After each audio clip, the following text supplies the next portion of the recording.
The morning I walked into that county auction with Max, my German shepherd, I never imagined we'd become the talk of Pine Ridge, for all the wrong reasons, at least at first.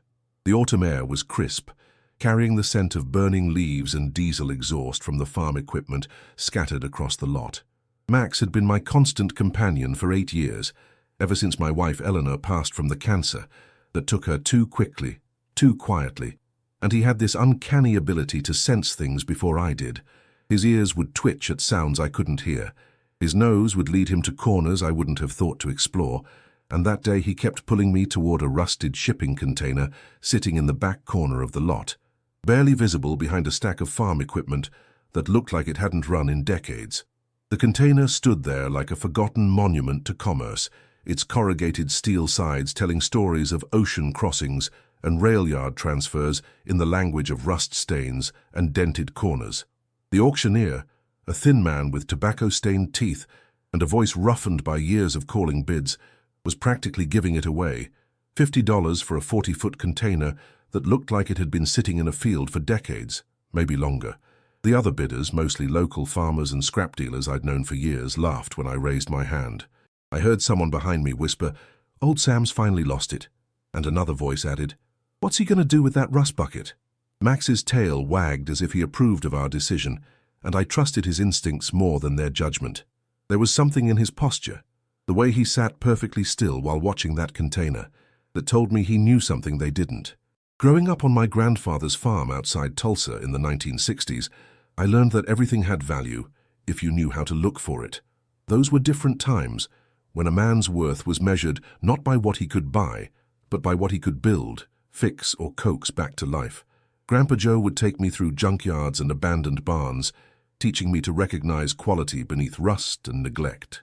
His hands, scarred from decades of farm work and machine repair, would guide mine over a piece of equipment, showing me how to feel for structural integrity beneath surface decay.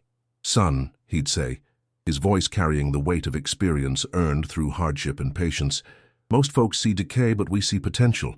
The trick is knowing the difference between something that's wounded and something that's dead." Those lessons shaped how I approached life, work, and eventually my 40-year career as a diesel mechanic at the Consolidated Freight Depot. My hands learned to feel the difference between surface rust and structural damage, to hear the subtle sounds that indicated hidden problems or unexpected strength. I could diagnose an engine problem by the vibration in the steering wheel, predict a transmission failure by the way gears shifted under load, and spot a frame crack that others might miss for months. When I married Eleanor in 1978, she understood this part of me, the part that saw possibility where others saw waste. She'd laugh when I'd bring home what she called my treasures, old engines, forgotten tools, pieces of equipment that just needed the right touch to come back to life. Eleanor had her own way of seeing hidden value. She could walk into a thrift store and emerge with fabric that would become curtains, dishes that would grace our table for decades, books that would line our shelves and shape our children's minds. Our house became a testament to the philosophy we shared, that beauty and utility could be found anywhere if you had the patience to look and the skill to restore. She taught our kids, Michael, Sarah, and Jenny, to see beyond surface appearances, to value craftsmanship over brand names, character over convenience. Those Sunday afternoons, with the whole family gathered around the kitchen table while Eleanor mended clothes and I repaired small appliances, felt like the closest thing to paradise I'd ever known. After Eleanor died and our kids moved to different states for their careers, Michael to Portland for his engineering job, Sarah to Denver for her teaching position, Jenny to Atlanta for her marketing career, Max became my workshop companion and my conscience. He'd sit beside me as I worked on projects, occasionally nudging my hand when I was getting frustrated or tired, his brown eyes holding a wisdom that seemed to understand both my grief and my need to keep creating. The garage behind our house became our sanctuary, filled with restored tractors, rebuilt engines, and furniture I'd crafted from reclaimed wood. Every piece told a story of rescue and renewal, of seeing value where others saw only waste. My neighbors knew me as the guy who could fix anything, and I took pride in that reputation. When young families moved into the neighborhood, I'd help them with their cars, teach their kids basic mechanics, share the knowledge Grandpa Joe had passed to me. There was something deeply satisfying about watching a teenager's face light up when they successfully changed their first spark plug or tightened their first alternator belt. Max seemed to understand that these moments mattered, that passing on skills and values was as important as any paying job. He'd position himself where he could watch both me and the kids, ready to provide a calming presence if someone got frustrated or overwhelmed. Those Sunday afternoons with the garage doors open and Max stretched out in a patch of sunlight while I worked felt like the closest thing to peace I'd known since Eleanor's passing. The container purchase became a running joke in town almost immediately. At Crawford's hardware store, where I'd been buying supplies for 30 years, folks would ask if I'd found any buried treasure yet. The owner, Bill Crawford, would grin and say, "Sam's going to turn that rust bucket into a mansion, just you wait and see." At Mabel's Diner, where I ate breakfast every Tuesday and Thursday, the waitresses would tease me about my investment. Mabel herself, a woman who'd been serving coffee and wisdom in equal measure for 40 years, would refill my cup and say, "Sam, honey, I've seen you work miracles before, but that container might be beyond even your magic touch." But Max and I had our routine, and we didn't let the teasing discourage us. Every morning after coffee, we'd walk out to the container and assess our project. The exterior was rough, covered in surface rust, and dented from years of transport and storage, but the frame was solid. I could tell by the way it sat level on the ground, by the absence of any significant sagging or bowing in the structure. I started by pressure washing the outside, revealing stamped numbers and shipping codes that told the story of its journey from the port of Shanghai to Long Beach, then by rail to a yard in Kansas City, and somehow to this forgotten lot in Pine Ridge, Oklahoma. The pressure washer revealed details I hadn't noticed during the auction. The container was older than I'd initially thought, probably from the late 1980s based on the manufacturing codes, but it had been well maintained during its working life. The paint, where it wasn't obscured by rust, showed evidence of regular touch-ups and professional care. Max would circle the container during these cleaning sessions, occasionally stopping to sniff certain spots with particular interest. I learned to pay attention to his behavior over the years. Dogs notice things we miss, and Max had never steered me wrong. When he'd alerted me to a gas leak in Mrs. Henderson's basement 2 years earlier, when he'd refused to let me enter my own garage until I discovered the rattlesnake coiled behind my toolbox, when he'd guided me away from a section of creek bank that collapsed the next day, Max's instincts had proven more reliable than most human judgment I'd encountered. 3 weeks into the cleaning process, as autumn deepened and the morning air carried the sharp bite of approaching winter, Max started acting differently around the container's rear corner. He'd stand there, ears forward, occasionally pawing at a specific spot near the bottom panel. His behavior was subtle but persistent, not the excited alertness he showed when tracking a rabbit or the wary tension he displayed around strangers, but something more focused, more deliberate. At first I thought maybe mice had made a nest underneath, or perhaps some other small animal had left traces that interested him. But his behavior was too focused, too intense, and it continued day after day without the usual signs of a hunting instinct. One evening, as I was packing up my tools and preparing to head inside for dinner, I decided to investigate what had captured his attention so completely. The sun was setting behind the oak trees that bordered my property, casting long shadows across the work area and painting the container in shades of amber and rust. Max positioned himself exactly where he'd been standing for days, his tail wagging slowly, as if encouraging me to finally pay attention to what he'd been trying to tell me. The bottom corner panel looked identical to the others, same corrugated pattern, same degree of surface rust, same shipping wear and tear. But when I tapped it with my hammer, the sound was different, hollower, like there was space behind it instead of the solid backing I expected. That night, I couldn't sleep, thinking about the odd sound and Max's persistent interest. I lay in bed listening to the house settle around me, remembering Eleanor's voice and her favorite saying, "Sometimes the most important discoveries happen when we stop looking so hard for what we expect to find and start paying attention to what's actually there." She used to say that curiosity was both my greatest strength and my biggest weakness, that it would either lead me to something wonderful or get me into trouble I couldn't handle. That night, I felt her presence in that restless energy, in the way sleep evaded me despite my exhaustion, in the certainty that whatever Max had discovered was going to change something fundamental about my quiet life. The next morning dawned clear and cold, with frost covering the grass and the container's surface gleaming with moisture. that would soon burn off in the strengthening sun. I brought my cutting torch to the container, along with safety equipment and a growing sense that I was about to cross a line from simple renovation into something much more significant. Max positioned himself exactly where he'd been standing the day before, as if marking the spot for me, his breath visible in small puffs of vapor in the crisp air. I carefully cut around what I'd assumed was a welded panel, taking my time to avoid damaging whatever might be behind it, only to discover it was actually a cleverly concealed access door. The welds were cosmetic, designed to make the panel look permanent, while hiding sophisticated hinges and locking mechanisms underneath. Behind the false panel was a narrow compartment, maybe 18 inches deep, running the width of the container. The space smelled of oil and metal and something else, something organic and stale that made my nose wrinkle and caused Max to back away slightly.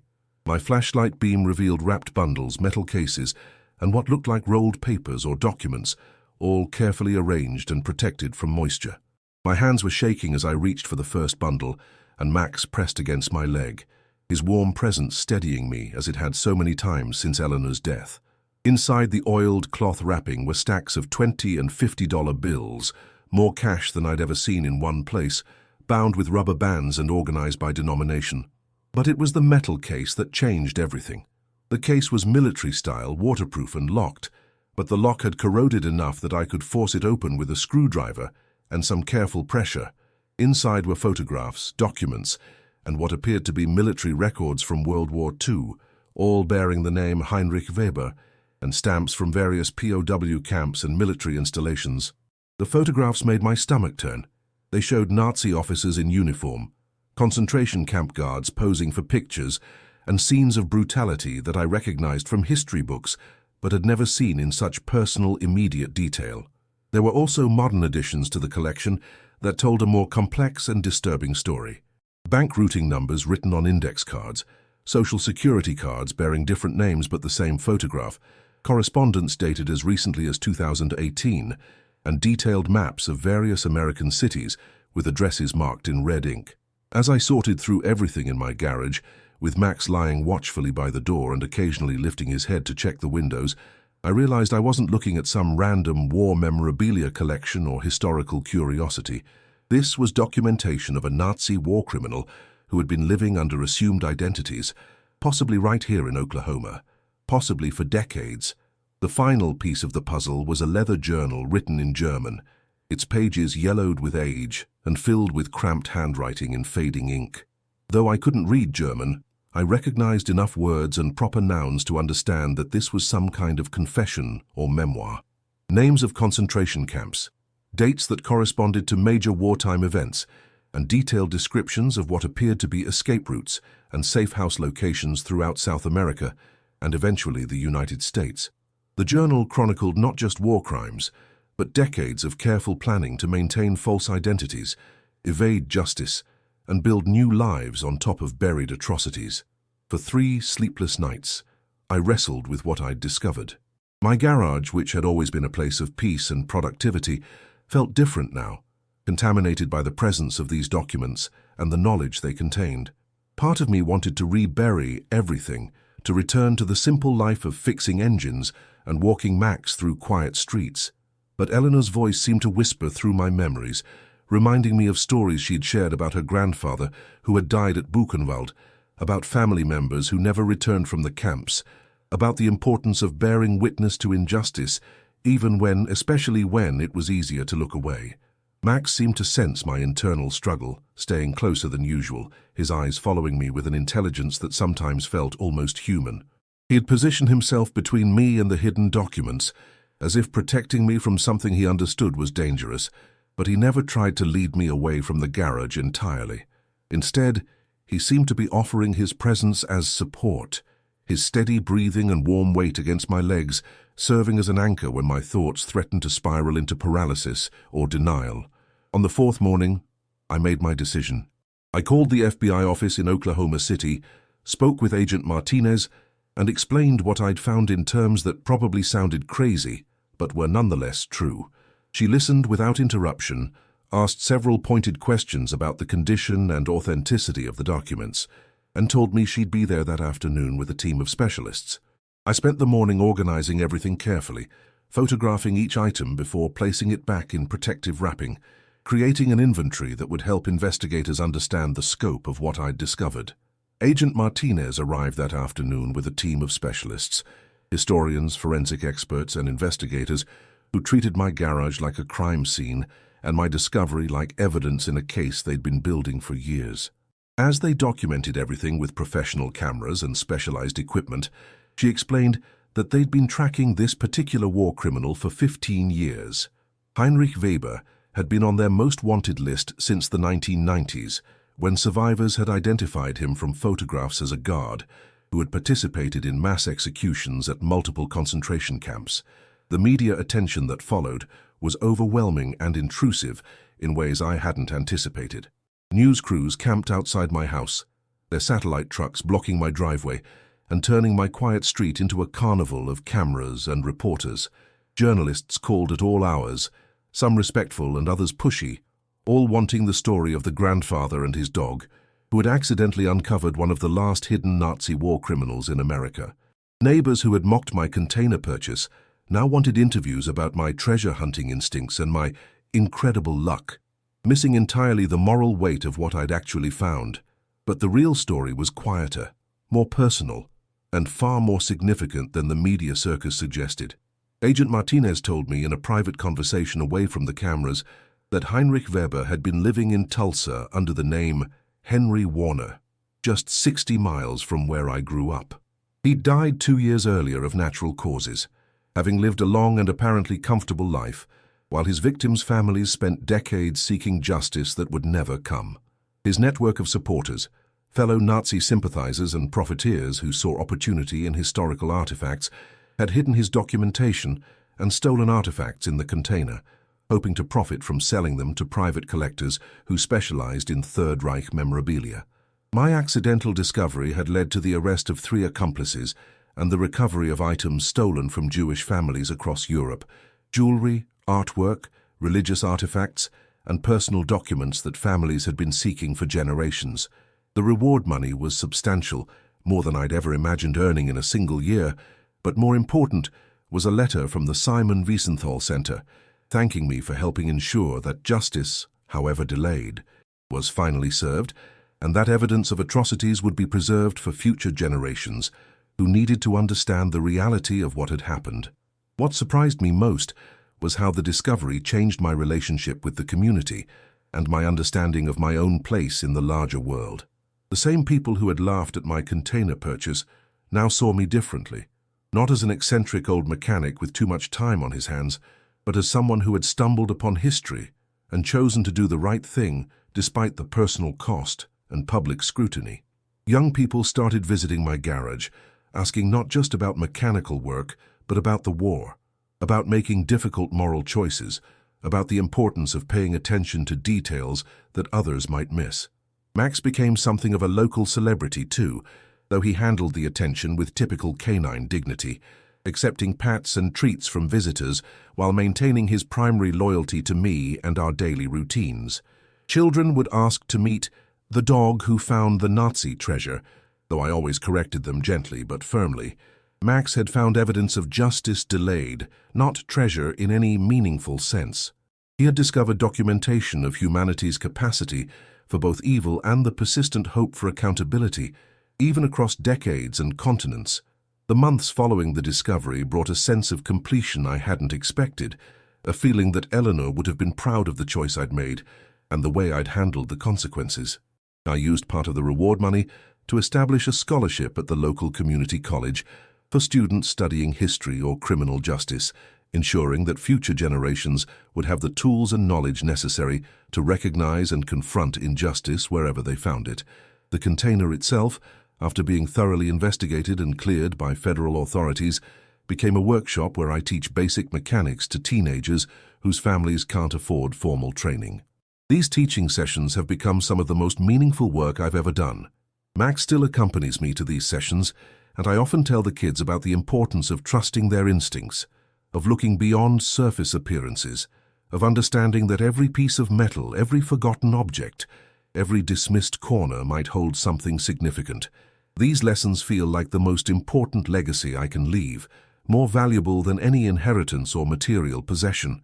When I watch these young people master a skill or gain confidence in their abilities, I see echoes of my grandfather's patience and Eleanor's wisdom, and I understand that some discoveries are meant to be shared rather than kept. Now, when I look back on that auction day, I understand that Max and I weren't just buying a rusty container. We were accepting a responsibility we didn't even know existed. The laughter of those other bidders seems distant now, replaced by something more valuable, the knowledge that paying attention to details, trusting the instincts of those we love, and choosing courage over comfort can lead to moments that define not just our own lives, but the lives of people we'll never meet.